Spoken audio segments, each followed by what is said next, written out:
Anybody who's even remotely interested in westerns will immediately recognize Dan Blocker. Measuring in at 6 feet 4 inches tall, he was the big man on the 14-year hit western show Bonanza that ran on NBC from 1959 to 1973. Playing Hoss Cartwright, he was the middle of the three grown sons of family patriarch and three-time widower Ben Cartwright. Born in DeKalb, Texas on December 10, 1928, he was quite the imposing form then as well, weighing in at 14 pounds, reported to be the biggest baby born in Bowie County.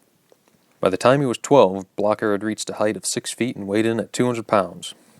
He once quipped that his father said he was too big to ride and too small to hitch to a wagon.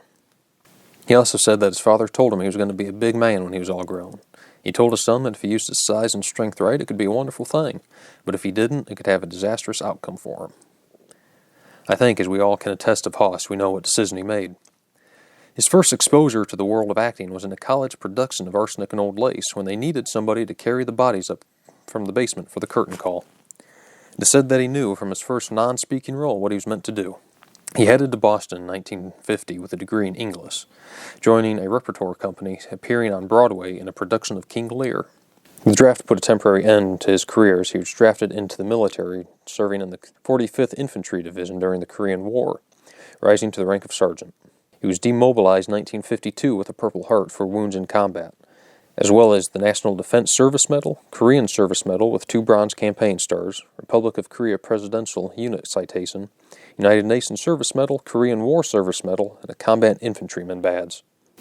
He attended Teachers College in Alpine, Texas, and earned a master's degree in dramatic arts. He taught school in Sonora, Texas, then in Carlsbad, New Mexico, where he taught 6th grade.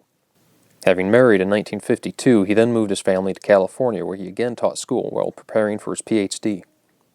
Discovered in a phone booth dressed in cowboy gear, topped by a straw hat, it didn't take Dan long to start landing roles on such shows as Gunsmoke, Tales of Wells Fargo, Have Gun Will Travel, and Maverick, as well as in movies like The Black Patch, Gunsight Ridge, and with the Three Stooges in Outer Space Jitters, where he played the goon.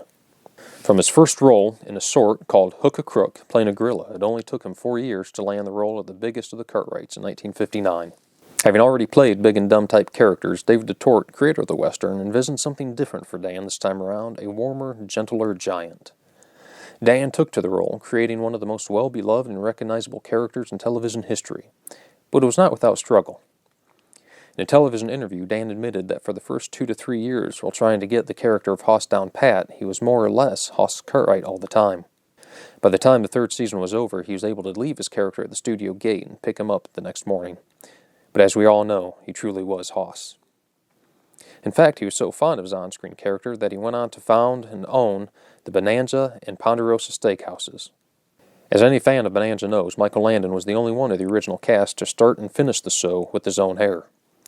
Lauren Green, Pernell Roberts, Dan Blocker, and even Victor Sun Young as Hop Sing all wore toupees. Lauren Green was notorious for not letting himself be seen without his.